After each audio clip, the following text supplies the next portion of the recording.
Good afternoon, everybody. Good afternoon. It's the best show ever here on 97.5 The Fanatic, NBC Sports Philadelphia. On a football Monday, let me tell you, it feels good to come and do a show like this. Once again, it's the first time able to do a show like this in 2 years. A long time. It feels good. A lot to get to today. We'll hear Nick Sirianni's press conference 3 o'clock. We'll talk to Amy Fedor in the 4 o'clock hour. But let's get to our word of the day. Our word of the day today is dominant. Dominant. Dominant for the first time in a long time. In a long time. The Eagles were dominant. They were dominant and took care of business against the Giants 28-3. The game could have been way worse than that. You got rest time for starters. You got the offense doing stuff, the defense doing stuff. Saquon Barkley was superhuman. Boy, I guess it made sense for y'all to pay him. To not pay him and pay that Daniel Jones. He's a great quarterback. You had Neighbors was wrecking the league. He didn't wreck the game yesterday. And a lot of people were saying, oh, well, it doesn't count because it's the Browns. And in fact, I know, and don't hide now, there were a lot of fans out there picking the Birds to lose that game last night, yesterday afternoon. But instead, they went out there and dominated the game. They were dominant for the first time in a very long time. And I have to just be honest, it was tremendous to see. You know, there's times where you believe something could happen, but it's been so long. I believe the Flyers, for example, who lost the home opener on Saturday, I think they're now trying to build it the right way to win a Stanley Cup. But when you haven't won one since the 70s, people don't believe. The Sixers start their season on Wednesday. I believe when you're trying to, when you add Paul George to Embiid and Maxey, that's a formula to really be competitive. But when you haven't won since the 80s, people aren't going to believe. And the same thing applies to the Eagles. We knew it was in them. They were talented enough to blow somebody out, but it felt like it had been forever since they did blow somebody out. So I got to be honest. We'll get into the specifics of the game, of course. We'll have our Popeyes plays of the game. All of that's ahead. But I really want to start with, as a fan, did you get any kind of feeling? Did you get any kind of energy from the fact that your football team actually destroyed a team? Actually went out there, and in the fourth quarter, you could have did whatever you wanted. If you want to go rake leaves, you could have. You want to go have an extra drink or two? You could have. If you wanted to go to the pumpkin patch on a Sunday, even though it's a violation, you could have. The Eagles made it to where it was a no-stress kind of day for the first time in a long time. So, Ricky, before we get into the performances in the game, because we're going to get to that, how's it feel to come in after an actual laugher? Relieved. Isn't that weird? Well, I mean, I can't remember. The last time coming in on a Monday that I felt like, wow, this is a show that's going to be just full of fun and happiness. And, I mean, you know what? You come in here and there's always something in the background, always something that's kind of knocking you on the back of the head saying, you think it's going to be fun? No, I look at this one, and I will say this. The Eagles finally played that game, the paper game. You looked at them on paper against the Giants, and you thought what could happen, and it did happen. And when was the last time? I'm serious. I don't remember. We keep saying it goes back to the Super Bowl year. Yeah, we keep saying it could be the Bucs game in the season last year. It was a good game. It wasn't like this. Silvana asked for this type of game last week. She said, "I want a game where it's kind of just done, and I could kind of relax and watch the fourth quarter." That's exactly what it was yesterday. This game was over after the second quarter, I thought. Yep. And to me, it was just one of those things where you feel relief, you feel happy that you're coming in, you're happy that it's a Monday morning. Come on, let's face it, there's some days we're coming in here on a Monday morning going, oh boy, I know the headache's going to start. I know people are going to be mad and this and that. There's really nothing. I mean, there's nothing that you could really be upset about that game yesterday on a Monday morning. So, and we'll get to the game. but I mean it, people. A lot of you on Friday, what we've been doing on Fridays. Well, I got to say something. Go ahead. If you remember our picks on Friday, and I'm going to point you out, Savannah, I'm sorry. Oh, why? I said, I think I'm going to put the Eagles on this one. And Savannah was like, no, you're not. No way. And you didn't believe. Oh, for the picks of the week? Yeah. You didn't. That they would definitely cover. You did not believe. No. Yeah, and I it was believe only that they would definitely cover. Only a 3-point line. And the reason I'm bringing this up, people, are you know what we're talking about. Where even during the 10-1 last year, after every single win, it should have been this, it should have been that. Now, I'm not trying to pretend. Ricky's not going to pretend. Savannah's not going to pretend that it was perfect. But I tell you this, it was the best it's been in a really, really, really long time. A really long time. And because of that, it's a good feeling. Well, we got a little news going. We do have a little news. Well, go ahead. Okay. Well, do you want me to hit the sound? It's not that. It's just a game update. Go ahead. Just give us the game update. Okay. So Jacksonville Jaguars and Eagles game on November 3rd will now kick off at 4:05 p.m. on CBS. No longer a Sunday night game. Or was that always a 1 o'clock game? I thought it was a 1 o'clock game, so but they I could moved be it to wrong. a 4 o'clock game. Okay. All right.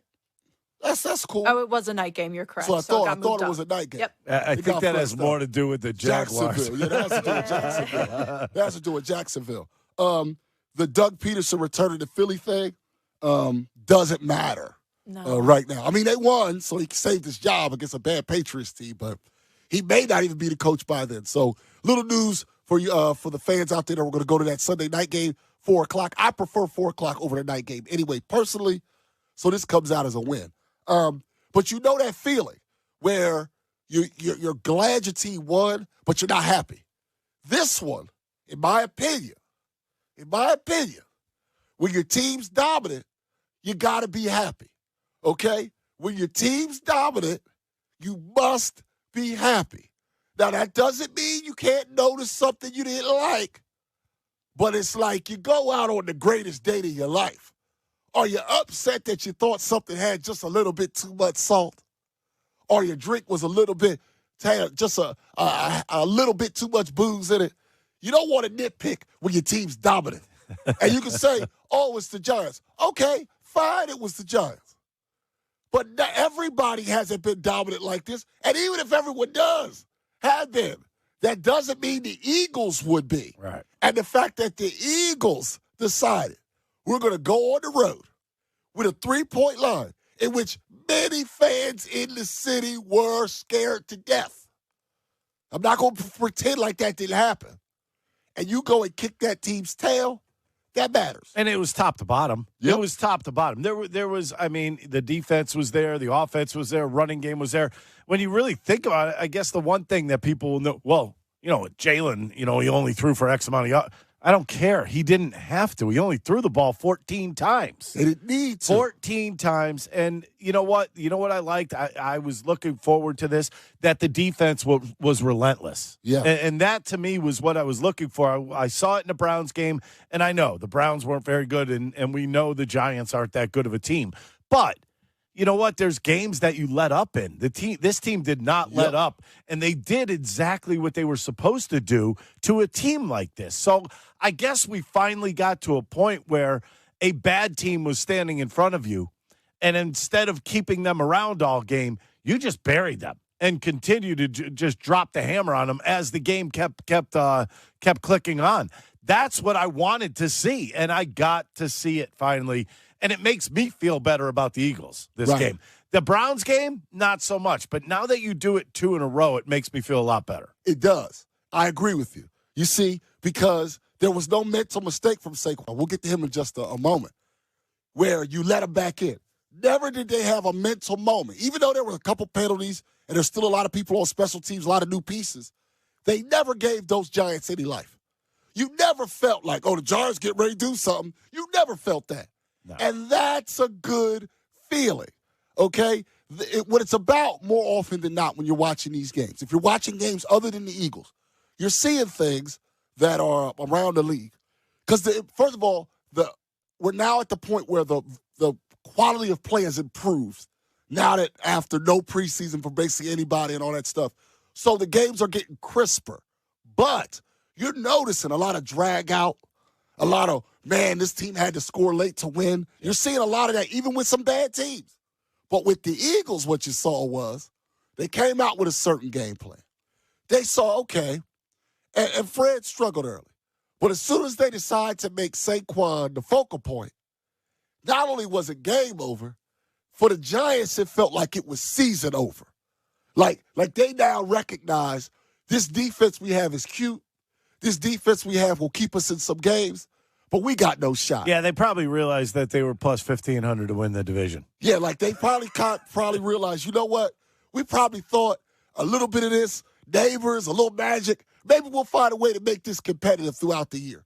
When they pulled their quarterback, I think they recognize, you know what? Not only is the game over, the Eagles have shown us, humbly, the gap between them, and we're not even saying the Eagles are a Super Bowl team, and the Giants. It's a chasm. In all honesty, the only way the Giants even come close to winning that game is if it's 0-0 at the end. Yeah. that was they can somehow win it overtime. And that was one of those things where, you know what, we have the muscle and we are going to stick it to you. And I like the way that they trounced. And that's the one thing that's been missing from this team for years. We have not seen this type of trouncing.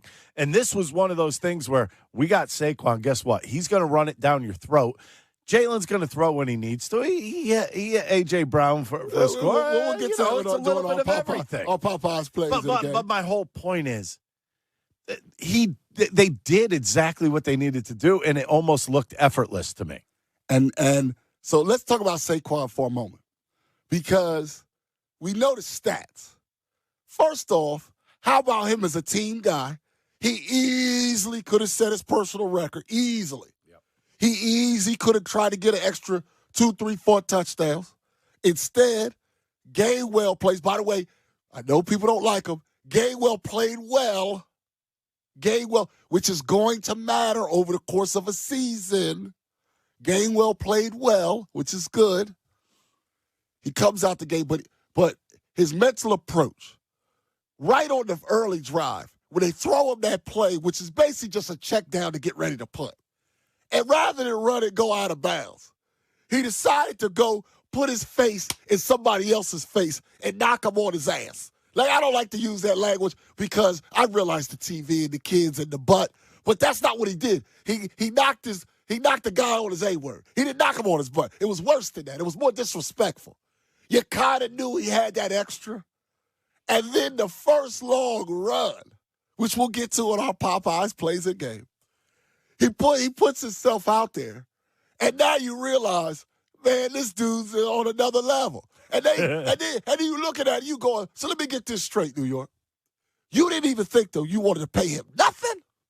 Like, I could understand if you offered a contract of $40 million, and then Howie came with the $51 million, and he goes, well, obviously 51 greater than 40. What happened was they offered nothing, and it was 51 greater than 0. I mean, how can you sit there in New York with that guy playing that way, and you got to look at yourself and go, we didn't even offer that dude a stinking contract? That's very poor. He may have been the only offensive weapon that they had. I mean, they weren't passing the ball last year. The only thing they had was Saquon, and you get rid of him? Now, imagine maybe Neighbors is doing that much more because Saquon's there this year. But him doing that under control, didn't try to do too much, didn't try to do too little. That was a master class of not just the physical part of the game, because we know how talented he is, but the mental part of the game. He didn't try to hurdle someone recklessly. He didn't put the ball in danger as far as fumbling. He didn't just play great. He played great under control with a chip on his shoulder. And, Ricky, you can vouch for this as a pro athlete. Not the easiest thing in the world to do. It's not the easiest thing to do going up against your former team, because what do you try to do? You try to elevate. You might already be as elevated as you can be, and when you try to go higher, that's when everything falls apart on you. I thought he stayed within his game plan. I mean, that is the thing that's pretty impressive. that he just stayed within himself, did what he needed to do, ran over some people when he needed to. And I think the running over people, I think that's the satisfaction part that he got in the game. It may not have been the 176 yards. It may have been running some people over. May have made him feel pretty good. You may say you're friends with everybody on that team, but when it comes down to it, you see him one-on-one, what are you thinking to yourself? Man, I'm going to let him know that I was here. Bam, you run him over and you're feeling pretty good about yourself. That's what it's all about. It's about getting yourself to a level that becomes dominant. Right, and that's the word and of the not day. Going over it, not going under it. And that's why I was so impressed with it. 610-632-0975. And finally, the defense. Now, look, we talked to Tim McManus last week. He hits us with, it was the Browns. Let's see what else they can do. We talked to Dave Zangaro on Friday. He hit us with, Ricky, it's the Browns. Let's see what happens. The onus is on them. Well, at this point, how many guys participated on the defense yesterday? First of all, again, Neighbors have been wrecking the league. You barely noticed him if you watched the game yesterday. You wouldn't even have known he was a special guy. That Quinyon Mitchell, that Cooper DeJean, these two young guys out there balling. Slay made plays. I know we were mad at Slay about the podcast stuff. You can be mad about that. That dude was questionable, playing on horrible turf, and he made plays yesterday. Talking about Slay. Credit to him. Then the Kobe Dean comes off the worst game of his career. Because the Browns, it was like everybody played well except for Dean. He was terrible. He bounces back and plays tremendous. All of a sudden, Huff has a pulse. Nolan Smith has a pulse. Sweat set the tone early. You don't rely on Brandon Graham to do everything for you anymore. I don't know what's happening right now, but I'm starting to feel like this defense can get to the point where can you do enough to let the offense do their thing? That's all we were asking. And early it looked like, I don't know. If they're going to give up a touchdown every time, it's impossible. If they're going to give up a touchdown in 30 seconds, I don't know. But the last few weeks. You know what? You have to wonder. Maybe this is what they needed. You talk a lot about preseason football. Maybe these two games were those two type preseason football games for them, knowing that they were a better team going into these games. And they were like, you know what? Let's get our stuff together here. This looks like good timing right after the bye. Now let's go kick some ass. And that's the defense. I mean, they were pounding through that offensive They about line. 1,000 sacks. Yeah. It felt like they had 1,000 sacks. Like it felt like they could get to the quarterback whenever they wanted to. That's a different feeling. Jalen Hunt gets his first one. He got into the mix. He gets into the mix for the first time. See, this is what I'm talking about. Do you feel this? It feels like it was a team game. It feels like, you know how good that locker room must feel right now? That's right. Did you see it? You're always happy after game, but Jalen's in there taking photos with people. Yeah. I was shocked. Smiling? Kicking back? Having fun? I'm like, what's happening? The hell is happening here? All right. That's why I'm saying I feel like this may have been a page turner.